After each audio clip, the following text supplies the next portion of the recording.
Federation Park homeowners object to $20,000 rental value. People from prestigious neighborhoods in Trinidad and Tobago have complained to Finance Minister Coleman Burt about the high valuation of their property for property tax purposes.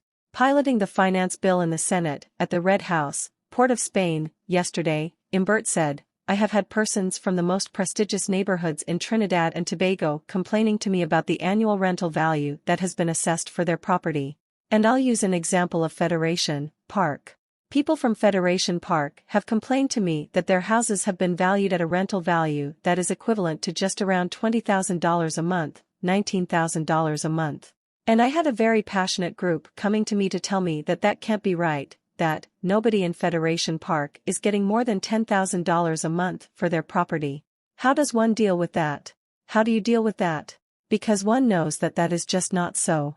Yes, $10,000, I have people from Federation Park telling me that they can't rent their properties for more than $10,000 a month and they get a valuation of $120,000 a month, that can't be right and they going to challenge it legally in the courts. It's all right. There will be improper valuations, incorrect valuations.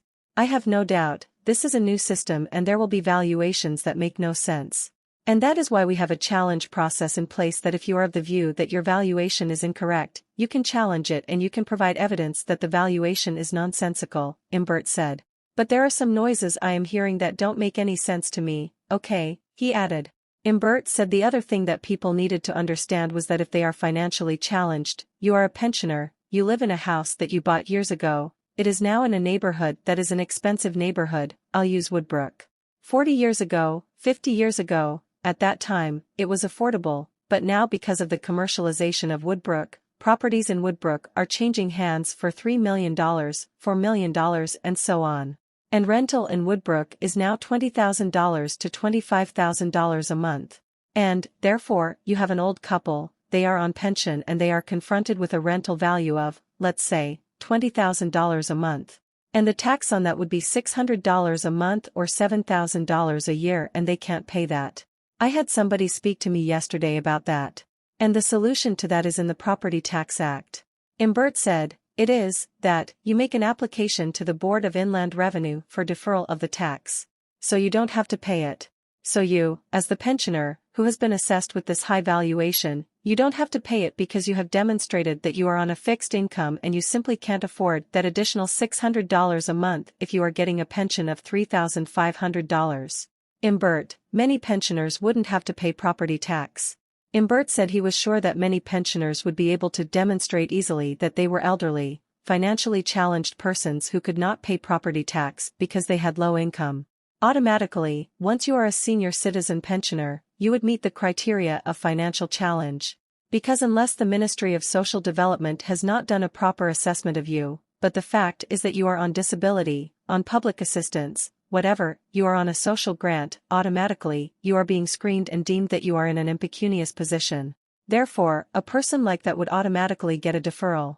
And a deferral means that it is deferred for all time that you are in that situation, Burt said. So you are 70 years old, you are in receipt of a senior citizen's pension, one does not expect your situation to improve, you may pass away at age 75 or age 80, or age 90 as the case may be. And what would happen now is the property would now be inherited by somebody else. That person may be a very wealthy lawyer, that person who inherits the property will now be required to pay the tax because they no longer are in the financially challenging situation that the pensioner was.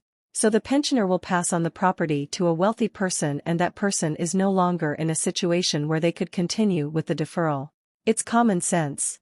No rocket science here, Burt said.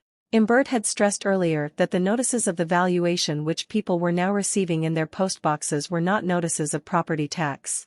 He said one had to multiply the annual rental value by 2.7% to get the property tax. So if the annual rental value was $100,000, the tax would be $2,700, he said.